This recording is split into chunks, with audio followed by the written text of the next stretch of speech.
ரீசெண்டாக ஒரு நாள் நான் நடந்து போயிட்டு இருக்கும்போது ரைட் சைடில் ஒரு மீன் கடை பார்த்தேன். அந்த மீன் கடை வந்து சாப்பிட்ற மீன் கடை இல்லை, வளர்க்குற மீன் கடை. அந்த மீன் கடைக்குள்ளே சரி போய் பார்க்கலான்னு போனால் உள்ள அழகழகாக ஃபிஷ் இருந்துச்சு. இந்த கடையோட லொக்கேஷன் நான் கமெண்ட்ல பின் பண்ணுறேன். சரி நம்மளும் 2 மீன் வாங்கலான்னு பார்த்தா அந்த கடையில் ஆளையே காணோம். சரி ஓனருங்கன்னு ஓனரை கூப்பிட்டா ப்ரோன்னு சொன்னோடனே கீழே இருந்து எந்திரிச்சு வராரு. இவர் தான் ஓனர் அப்படின்னு அப்போ தான் எனக்கு தெரிஞ்சிச்சு. அவர் ஏதோ உள்ளே இருந்து எடுத்துகிட்டு வந்தார், என்னன்னு தெரியல. அவர் எந்திரிச்சு வந்தது பார்க்கும்போது எனக்கு அவதார் குட்டி எந்திரிச்சு வந்த மாதிரியே இருந்துச்சு.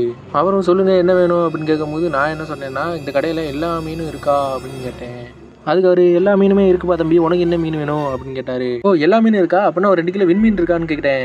அதுக்கு நீங்கள் சூரியனுக்கு தான்ப்பா போகணும் அப்படின்னு சொல்லிட்டாரு. சரிப்பா நான் வேறு ஏதாச்சும் மீன் வாங்கலாம்னு கேட்டேன். அதுக்கு நீ இன்னும் போலையா அப்படின்னு சொல்லி பாட்டில் எடுத்து மண்டையில அடிக்க வந்துட்டார். நானும் ஓடி வந்துட்டேன். கடைக்காரர் ரொம்ப கோவக்காரராக இருப்பார் போல. சரி நானும் ஐயோ அவ்வளோதான் லிமிட் அப்படின்னு சொல்லிட்டு ஓடி வந்துட்டேன். ஆனால் இந்த கடையில் விண்மீன் மட்டும்தான் இல்லை, வாழை மீன் இந்த மாதிரி கேட்டுறாதீங்க, அப்பயும் அடிச்சிருவாரு. அப்பா சரியான இடி, ஐயோ தொட வலிக்குது. இந்த கடையில் ஃபிஷ்ஷும் நல்ல ரேட்டுக்கு தராங்க. சண்டே இந்த கடை இருக்குது, போய் மறக்காமல் வாங்கிக்கோங்க.